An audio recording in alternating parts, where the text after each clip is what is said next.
दो ऐसे बड़े रीजन जिसकी वजह से पाकिस्तान ने भारत पर यह आतंकी हमला कराया, जिस पर अभी किसी की भी नजर नहीं पड़ रही है। पहला 25 अप्रैल से पाकिस्तान में बहुत बड़ी मात्रा में पाकिस्तान सरकार के खिलाफ प्रोटेस्ट शुरू होने वाले थे। जैसे ही पाकिस्तान की सरकार को लगा कि वहां की आवाम, बलूचिस्तान और सिंध प्रांत की आवाम पाकिस्तान के खिलाफ विद्रोह करने जा रही है, यानी कि प्रोटेस्ट करने जा रही है, इसी को काउंटर करने के लिए उन्होंने 100% ये टेररिस्ट अटैक कराया है। वो क्यों?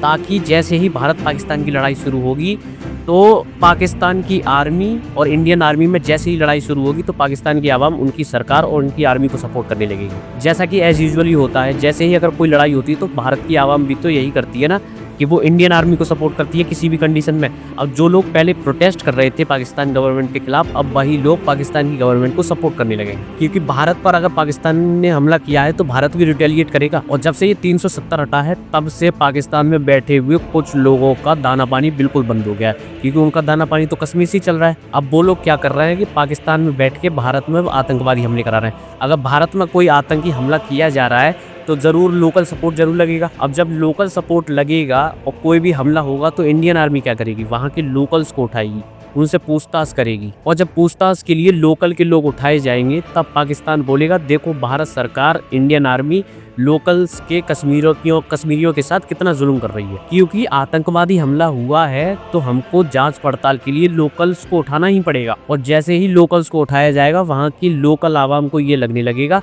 कि देखो इंडियन आर्मी और भारत सरकार हम पे फिर से जुल्म कर रही है। इसीलिए एक सेंस में अगर देखा जाए तो यहाँ पे मंसूबे किसके कामयाब हो रहे हैं?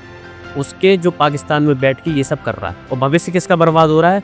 कश्मीर के लोकल्स का, कश्मीर के यूथ का, क्योंकि 370 हटने के बाद वो टूरिज्म पर और बिजनेस पर ध्यान देने लगे थे, जिससे उनकी रोजी रोटी ठीक से चल रही है। अब जैसे ही ये आतंकवादी हमला होगा, इंडियन आर्मी रिटेलिएट करेगी, वहाँ के लोकल्स को उठाएगी, उनसे पूछताछ करेगी, उनके साथ जो भी करना पड़े वो करेगी, और फिर पाकिस्तान में बैठे लोग इन्हीं आवाम के पास आएंगे और बोलेंगे देखो इंडियन आर्मी ने तुमको कितना सताया है, लो बंदूक लो और जाओ इन पर हमला करो। यही होगा और कुछ नहीं होना।